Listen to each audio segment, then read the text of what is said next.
Il faut stopper l'émigration officielle et clandestine.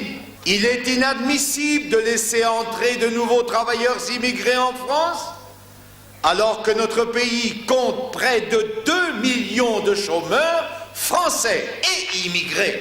Il faut, dans l'intérêt de tous, une répartition équitable des travailleurs immigrés entre toutes les communes. Et c'est en conséquence le moyen de supprimer une situation qui nourrit le racisme. Monsieur Larcher, après ce qui s'est passé au foyer de Vitry, est-ce qu'il n'y a pas une mauvaise conscience au sein du Parti communiste? Mauvaise conscience? Mais il y a bonne conscience. Il fut un temps où la CFDT elle-même condamnait la concentration des travailleurs immigrés dans les communes ouvrières.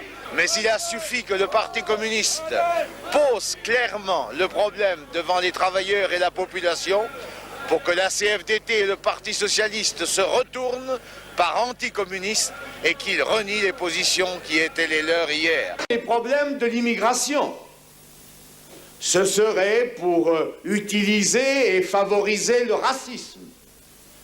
Nous rechercherions à flatter les plus bas instincts.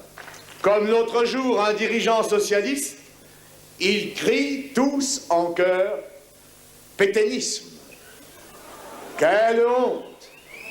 Quelle honte! Quelle idée lamentable se font ces gens-là, des travailleurs!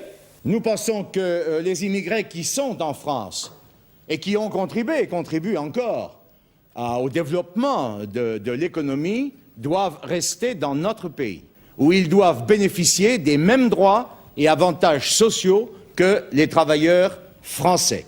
Évidemment, nous sommes en période de chômage, il y a 3 millions de chômeurs, par conséquent, il serait tout à fait inopportun de faire venir à nouveau des travailleurs immigrés.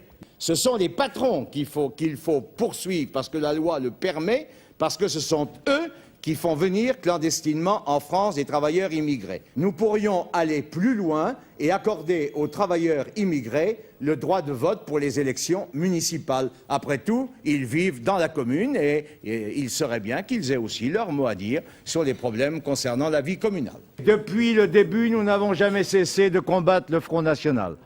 En 1981, moi j'étais candidat à la présidence de la République. Le Pen n'a pas pu être candidat, il n'a pas recueilli les signatures d'élus qui étaient nécessaires.